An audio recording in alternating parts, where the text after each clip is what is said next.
વાત કરો સાહેબ, મહાભારત કાળ ભીષ્મ પિતા જેવો વ્યક્તિ સાહેબ, ભીષ્મ પિતાને ઈચ્છા મૃત્યુ હતું, કોઈની તાકાત નહોતી ભીષ્મ પિતાને મારી શકે. ભીષ્મ પિતા એવા વ્યક્તિ હતા કે માં સરસ્વતી કદાચ એની બુદ્ધિ ફેરવવા માંગે ને તો માં સરસ્વતી ન ફેરવી શકે એવા ભીષ્મ પિતા જ્યારે શું કોળિયો દુર્યોધનનો પાપીનો નાખ્યો કે એને કૌરવોનો તો વિનાશ થયો પણ પોતે બાણ સજા ઉપર સૂવું પડ્યું. સાહેબ, હું ભાજપના નેતાઓને સારાને કહેવા માંગુ છું, પાછા વળો મારા વાલા, પાછા વળો. આજે એક પણ ભાજપના નેતાને મત આપ્યો અથવા તો ભાજપના નેતાની કમાણી એક રૂપિયો પણ ખાધી ને તો સાહેબ યાદ રાખજો, પાપના ભાગીદાર થશો. તમારા દીકરાઓ તમને મારશે. આ સંપત્તિ સારી નથી. અને ભાજપના નેતાઓ માનતા હોય કે સુદાનભાઈ ને આ બધા અમે ઈમાનદાર છીએ, નિષ્ઠાવાળા છીએ, અમે કર્મના સિદ્ધાંતમાં હું માનનારો વ્યક્તિ છું. સાહેબ, એવું નથી કે અમને આવડત નથી. 8 પાસો તમારી આવડતની શું તાકાત છે? અમે ડબલ ગ્રેજ્યુએટ થઈને બેઠા છીએ.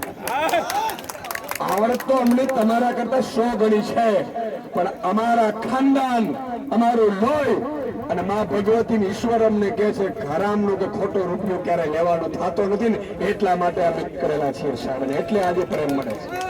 તમે મને એમ કહો કે આજે મુખ્યમંત્રીની અહીંયા સભા હોત તો તમે આવી રીતે ઉભા હોત ખરા? ઉભા હોત ખરા?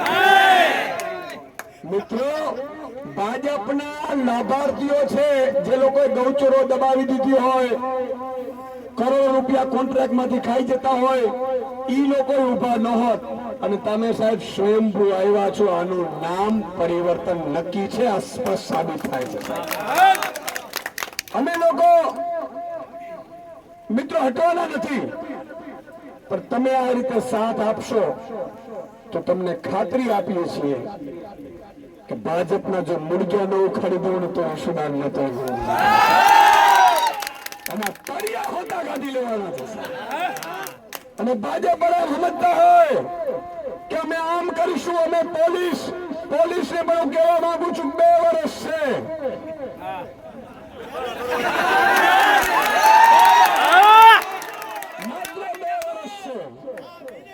મારો આમ આદમી પાર્ટીનો એક પણ કાર્યકર્તા કે ખેડૂત, ગરીબ કે વંચિત કે શોષિત ને કોઈએ પણ પરેશાન કર્યું છે તો આ સંધ્યાદાને બેઠો છું, વ્યાજ સાથે વસૂલાત કરીશ.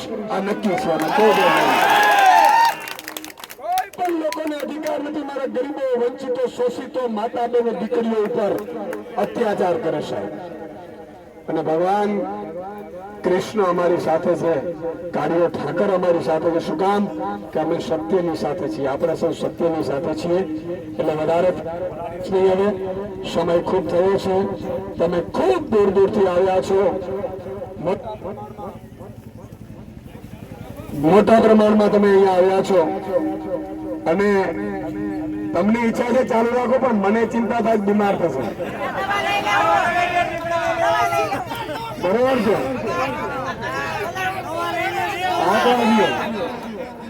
તો એક હજી વાત કરીશ કે 2 વર્ષનું બાળક રમતું હતું અને રમતા રમતા એ બાળક છે ને એ ધૂળ ખાવા માંડ્યું. ધૂળ ખાતા ખાતા એને કપચી ઉપાડી, ડામર ખાવા માંડ્યો. એટલે એના મમ્મી પપ્પાને ચિંતા થઈ કે મારા દીકરાને કઈક તકલીફ થઈ ગઈ છે. 2 વર્ષનું ટેણિયું આવી કપચી ગળાગળી ઉપાડે. એને ડોક્ટર પાસે ગયા. ડોક્ટરને દેખાડ્યું કે મારો દીકરો છે 2 વર્ષનો. તો કે હા, હષ્ટપુષ્ટ છોકરો હતો. મારો આરામ જુઓ એટલે આમ આંખો પટપટાવે જોરદાર. તો કે આ કપચી ખાય છે, ધૂળ ખાય છે, ભેફા ખાય છે, પથ્થર ખાય છે, કઈ લેવા નથી.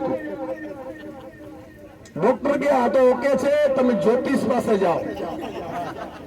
એટલે મમ્મી પપ્પા ગયા જ્યોતિષ પાસે. જ્યોતિષ પાસે જઈને દેખાડ્યું એટલે એને જોયું કે આ તમારો દીકરો છે. તો હા, ચિંતા કરવાની જરૂર નથી, આ નેતા બનવાનો છે. તો કે તો નેતા બનવાનો છે અને આ બધું પથ્થર ને પ્રેક્ટિસ કરે છે, પ્રેક્ટિસ.